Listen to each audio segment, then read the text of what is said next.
Forget frequently asked questions. Common sense, common knowledge, or Google. How about advice from a real genius? 95% of people in any profession are good enough to be qualified and licensed. 5% go above and beyond. They become very good at what they do, but only 0.1% are real geniuses. Richard Jacobs has made it his life's mission to find them for you. He hunts down and interviews geniuses in every field: sleep science, cancer, stem cells, ketogenic diets, and more. Here come the geniuses. This is the Finding Genius Podcast with Richard Jacobs. Hello, this is Richard Jacobs with the Finding Genius Podcast, Health, Medicine, and Bioscience Edition. It's my job to find the geniuses of people in their various fields. I've interviewed over 2,000 researchers, scientists, clinicians, etc. So today I have Larry Simpson. He's a Professor Emeritus at UCLA. He worked on microbiology, immunology, and molecular genetics. So Larry, thanks for coming. How are you doing today? I'm doing fine. Yeah. Well, tell me nowadays, are you still doing research, or what's your status now? And if not, we'll talk about your learnings over the years. No, I was at UCLA for about 47 years, and I retired in 2014. And I'm still writing papers, but I don't have a lab anymore. I closed it. Okay. Well, I've been alive for 40 plus years, but I haven't been involved in the field nearly as long as you have. So, Okay. So what's the focus of your research over time? Like, what does it look like today, and what are you writing papers about right now? Well, I think we've made a few interesting discoveries, and they all relate to the unusual mitochondrion of a certain type of protozoal parasite called trypanosomes. Also, another name is Leishmania. And it's such a bizarre and interesting phenomenon that I decided to study it, and I've spent my whole career studying this. So what's different about the mitochondria of this parasite versus our mitochondria, for instance? Oh, it's incredibly different. The inside the mitochondrion, there's a huge mass of DNA, and in fact, it made the organelle is called the kinetoplast because it's at the base of the flagellum, and people thought it had something to do with motility. And when we isolated this DNA and looked at it in the electron microscope, we saw 10,000 minicircles all linked together like a coat of mail. It's called catenation. And they produce a very large thing we call a network. And then there are two types of molecules. There are large ones called Maxicircles, and there are about 20 to 40 of those, and they're also catenated. And the small ones, which are about 1,000 bases, and they are called Minicircles. And in human mitochondria, there's a DNA, but it's nothing like this, and it encodes about 18 genes, and the trypanosome mitochondria also codes about 18 genes, but some of them, about 12 of the 18, are what I call cryptogenes, in that they have mistakes. They have what are called frame shifts, so the reading frame gets out of whack, and they can't get translated, proteins. And so that's what got us into it way, way back, and when I started working in the lab. And so you're saying that 12 out of the 18 genes, do they have any function? I mean, it'll be odd for an organism to keep that many that don't work. They don't work, but they can be corrected, and that's what the whole interesting phenomenon is. It's called RNA editing, where the transcripts of these cryptogenes are corrected by the precise insertion and sometimes deletion of uridine residues, and this overcomes the frame shifts and allows the RNA to be translated. So I think it's a very novel phenomenon. So then it's a novel fix instead of making sure that the DNA is right and then the transcription is either right or wrong. Exactly. This one, the transcription is always wrong, but then outside of the transcription process, there's correction. Exactly. So there are two types of genomes. There's the mitochondrial genome, which consists of genes and cryptogenes, and then you have the other genome, the minicircle genome, which I didn't get to yet. It actually encodes a novel type of RNA that we discovered, and we coined the word guide RNAs. So where is the corrective mechanism being produced from the nuclear DNA? Is that what you're saying? Yes, most of the corrective mechanism is from the nuclear DNA. But in the mitochondrion, you have these enzymes which form complexes, and they are the ones that Well, we solved the mechanism after some working on it for a few years, and it turned out to be that the guide RNAs, their property is they hybridize to the what we call the pre-edited messenger RNA before editing starts, and they guide complexes which contain enzymes to this site, and there's then a nuclease that cleaves the messenger RNA at that precise site. And then there's a uridyl transferase that adds U's at the 3' end. It's one end of the RNA after the cleavage, and then there's an RNA ligase that ligates the two ends together. And so that's the way you've got one U inserted at one site. But what was found out was that it's not just one U. Sometimes it's the first editing that was discovered was 4 U's at 3 sites that overcame a -1 frame shift. But then a new type of editing was discovered called pan editing, where it's hundreds of U's at hundreds of sites. The gene itself cannot be recognized at all. And so we just call that pan editing over the whole gene. It's as if a gene is made de novo. So you figured out the mechanism, but when you look at it from a 10,000-foot view, what does this imply to you? Why is there this corrective process instead of doing it traditionally? Traditionally meaning how other animals do. That's the most common question I've gotten in lectures throughout the years. But let me add one more fact that may be interesting and make more sense. We discovered that the Minicircles actually code guide RNAs. They encode these RNAs. And so the whole function of the Minicircle is to produce these small RNAs that have the information for where editing occurs. And why do they have it? That's an unanswered question. I mean, what we've done is we've looked at, we've gone back in evolution and we've looked at kinetoplast protozoa, they're called, that are more ancient. And we found this phenomenon, occurring in all of these, except that some of them don't have Minicircles in a network. Instead, they have 2 large type of molecules. One encodes the genes and the cryptogenes, and the other, the guide RNAs. So every kinetoplast protozoa we've looked at has this phenomenon. So I think it says, and we've looked at other organisms that evolved around that time, such as euglena, and they don't seem to have it. So we think that it's something that evolved in the early eukaryotic cells, these protozoa that became parasites after the host evolved, because they evolved first as free living creatures. And why they have it, I think it's one of these cases where something gets fixed in genetics. There must have been mistakes during transcription, and the organisms found that to survive, they could take pre-existing enzymes that were probably used for mismatch repair, and they use them to repair the RNA that's been damaged by the damaged DNA.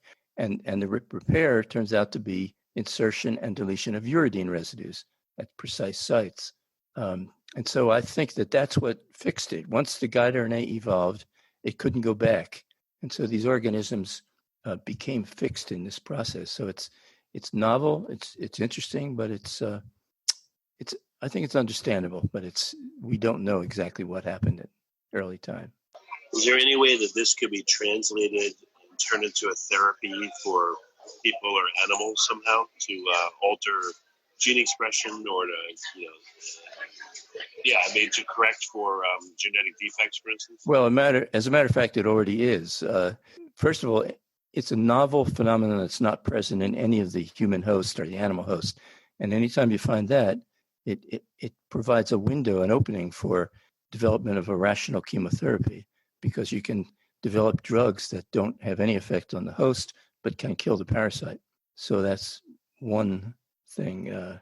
And what it turns out that there's a thing called CRISPR-Cas editing that's been developed recently by people like Jennifer Doudna at Berkeley, and they use guide RNAs. They use the same word, guide RNAs, and what they have are synthetic RNAs that guide the CRISPR to editing sites in DNA, and then they can insert nucleotides, remove nucleotides, change nucleotides, and it's a fantastic advance in DNA technology. but I'm not saying it's exactly like the trypanosome editing, but it's the same principle. So, are there any other parasites or any other living creatures that have this mechanism, or does it seem to be restricted literally to just Leishmania? Well, there are a lot of other types of editing. In fact, humans have a type of RNA editing which involves changes of single nucleotides. It's called A to I, adenosine to inosine, and inosine binds like guanosine, like G. And this is very widespread, and it turns out to be involved in the formation of antibodies, of cells that make antibodies. And then there are all kinds of other editing events that occur in other organisms. In lower organisms, there's one called Physarum, a slime mold, and it has insertion editing, deletion editing, modification editing, and so on. And we don't know much about that organism. But in terms of the trypanosome editing, it turned out to be it was just fantastic cornucopia of biological information. I mean, it turned out to be so bizarre and exotic that I spent my whole career working on this, and we learned quite a bit about it. So, where is the driving force? I mean, this is like a really big question, but it's like asking where is the life in the cell? Where is the driving force for this to happen? I mean, is it just happening everywhere through just selection pressure, you believe, or is there a specific source, a command and control that is making decisions on how to alter things to achieve objectives within a cell? Well, it's a difficult question, but it's required for viability. If the cells do not edit, they don't make these proteins and they die. So there's quite a good selective pressure to maintain this process in this organisms. And as I said, we don't know how it evolved, but we think that it evolved very early in evolution because we don't see it in related organisms, and we do see it in a free-living kinetoplastic protozoa that we looked at. So I think it's one of these things in evolution that when something changes, it can't go backwards. Once you have the guide RNAs, and that's the way they have to do it. And so the selective pressure for this is very strong because they need it for viability. So what's you figured out the mechanism and everything, but again, have you been approached to use the technology again for other types of interventions? I mean, some people are using, like you said, Jennifer Doudna, guide RNAs, et cetera, but is there, I don't know, are you able to flesh out a very well-developed mechanism or proposal on how this can be used in people to treat, again, various genetic disorders? Or is it just kind of up to other people to figure that out? Well, we've done a bit of that. And let me tell a little anecdote. Way back in the 80s, I got a phone call from a friend at Caltech, and he said, would you like to look whether there is Chagas disease, which is caused by one of these cells, it's called Trypanosoma cruzi, in 4,000-year-old mummies from Chile. So I said, sure, we're interested in these minicircles, and we've been actually studying them from Trypanosoma cruzi. And so he sent me over some mummy tissue, and we tried to isolate DNA, and it was a total disaster. It was just a black goo. And then suddenly I realized we could use this to detect these trypanosomes in human patients, and perhaps we could develop a very sensitive diagnostic method using the DNA. And we did. We developed this. We found that we could amplify DNA from the minicircles, and since there are 10,000 minicircles per cell, there are a large number of targets, so it makes it very, very sensitive. So the method we developed, we can detect probably 2 parasites in 20 mils of blood. It's ultra sensitive, and it's specific because of the minicircles. We can actually tell different types of parasites, different strains, because the minicircles, remember, have a conserved region that's involved in replication, and then the variable region that encodes the guide RNAs. And it turns out there are multiple classes of minicircles that have different guide RNAs. Our old laboratory strain had like 24 different classes, and they acted in editing the genes that I told you about. But we found it was defective. It had been in culture for over 60 years, and we think in that time it lost some genes in editing. And so we got a recently isolated strain, and that had 114 different minicircle classes or guide RNAs. And then we. Oh, wow. Sorry, I'm sorry. Oh, go ahead. I'm just saying, wow. Okay. Well, then I collaborated with a bioinformatics person in Edinburgh, and he developed a simple model that could explain this. And it turns out that the whole reason is that the minicircles are randomly insert all over the network. They're present in random locations, totally random, and it has to do with how the stuff is replicated. I don't have time to go into that, but it's. So when you say random locations, what do you mean? Like where in the cell? I mean, there's the minicircle sequence classes are not together; they're just scattered all over the network by catenation. Okay. And so when the cells divide, the network goes through a scission. It just cuts in half, and that turns out you get a stochastic loss of low copy number minicircles. And this actually occurred in our laboratory strain. We see from year to year, we had frozen away them in liquid nitrogen. And we looked at the relative copy number of different minicircle classes, and it varied tremendously from year to year. And we think it lost the editing for 5 of these genes. There are 5 other genes I didn't talk about that are pan-edited. And probably because the protein products are not required in culture. And so there's no selective pressure to maintain the editing system in those organisms. And so, I mean, that's the story. How about Leishmania itself? What does the disease do, and how many people does it affect each year? Oh, the disease in Leishmania, it's both, it's called, there's one that's cutaneous. It causes skin lesions that don't go away. And sometimes it metastasizes to the nose and the mouth, and you get it's called mucocutaneous leishmaniasis, and it's incurable. There's no treatment for it whatsoever. And the people that get it are the people that go into the forest, like soldiers cutting down trees or working in the forest. The vector is called the sandfly, and they get this disease. And then there's a type of disease prevalent in India and other places where it's an epidemic form, and it's called visceral leishmaniasis. The parasites go into the spleen and liver and things, and they cause tremendous disease. And it's fatal if untreated. Some treatments are beginning to be developed, but it turns out that most of the drugs and then there's another type of parasite in Africa that causes African sleeping sickness, and it's transmitted by the tsetse fly. And I tell the students that the trypanosome is probably responsible for the existence of wild animals in Central Africa, because the disease kills domestic cattle, but it doesn't kill wild animals. And so I give them this conundrum. I say, if we want to get rid of all the wild animals, all you have to do is get more domestic cattle in there, and the whole Central Africa will turn into a desert.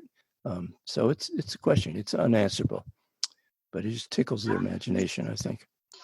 Have you studied the various types of Leishmania, both in their intermediate hosts and then obviously the definitive host in people? But what's it like for them in the fruit fly, or sorry, the sand fly? What's it like for them in the intermediate host? Right. The form that lives in the sandfly is the one we grow in culture, and in the host, the parasites go into macrophages, and they live inside macrophages, which are in the immune system of humans, and they go through, and then they break out and they go into sandflies. It's a very simple life cycle. The African trypanosome is much more complex, the life cycle.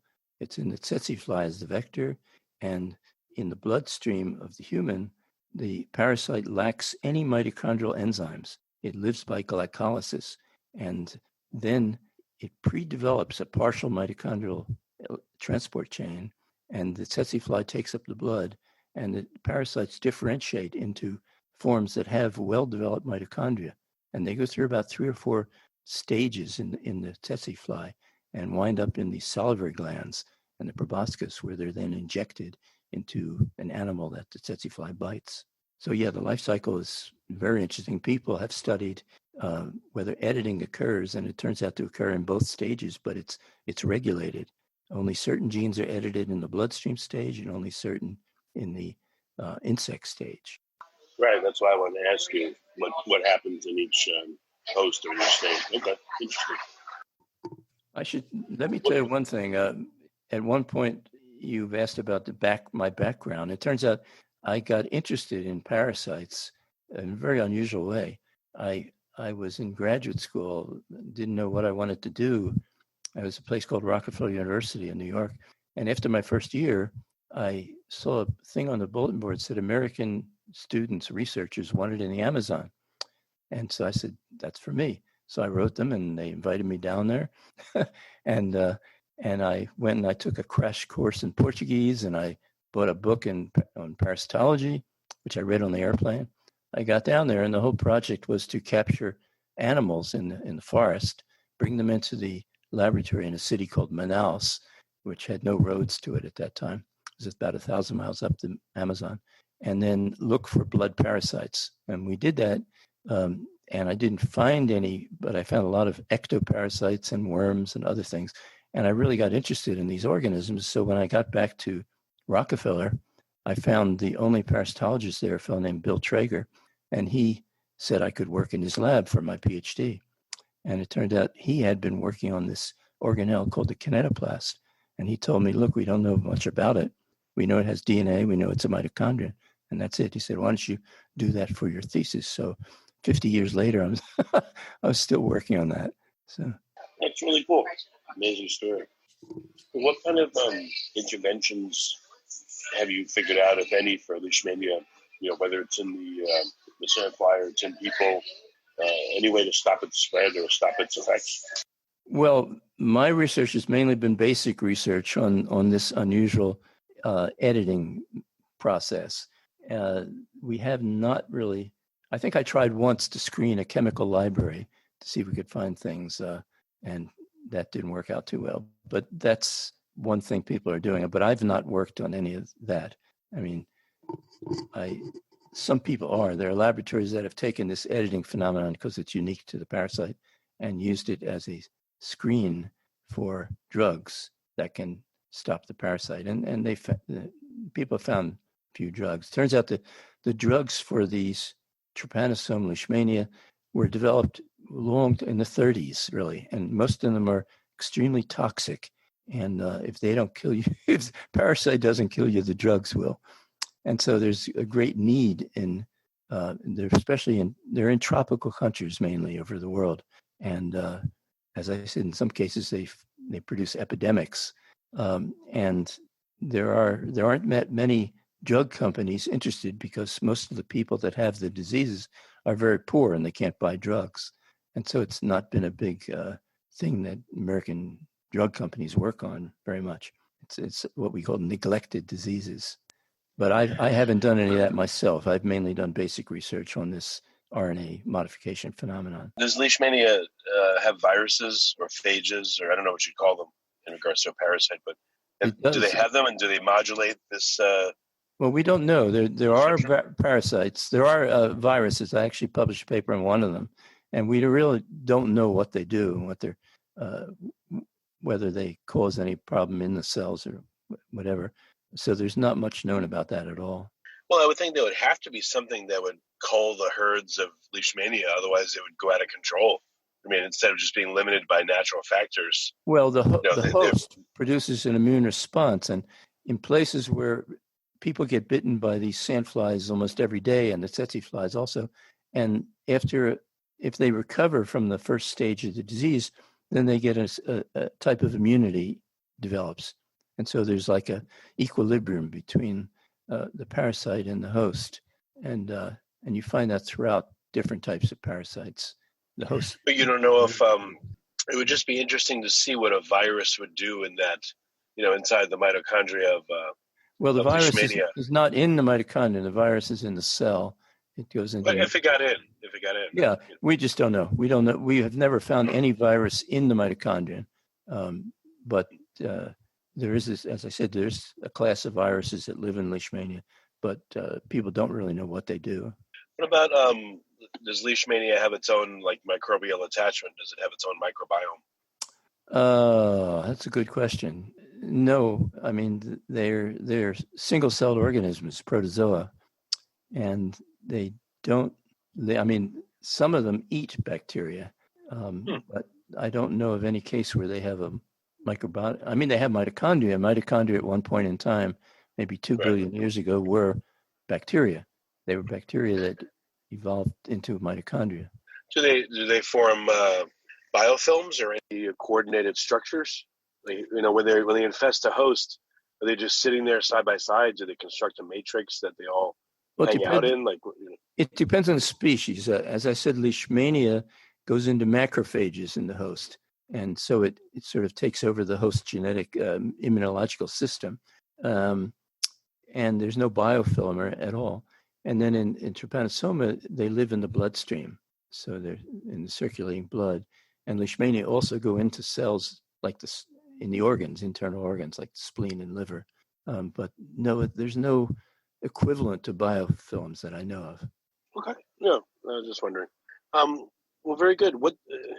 I know you sent me a whole bunch of papers, but for listeners, how can they dip their toe in and start to learn about Leishmania and the work that you're talking about? Where can they go to find out more? Well, I wrote an online course when I started teaching students molecular parasitology because there didn't exist any textbooks. So they can go to my online course and I can give you, and they could start reading that. I have chapters on all the different parasites and editing and structures. So, all right. Well, very good. Well, Larry, I mean, it's really super interesting what you've been working on. Hopefully, maybe I've given you a few more things to work on for the next 50 years, but excellent. So, yeah, thank you for coming. Any last words, or you think we've covered, at least the beginnings of it? No, I think we've covered most of. It's an interesting phenomenon, and I think you've covered it pretty well in detail with your questions. All right, great. Well, Larry, thank you for coming. I really appreciate it. Sure. Okay. Thank you.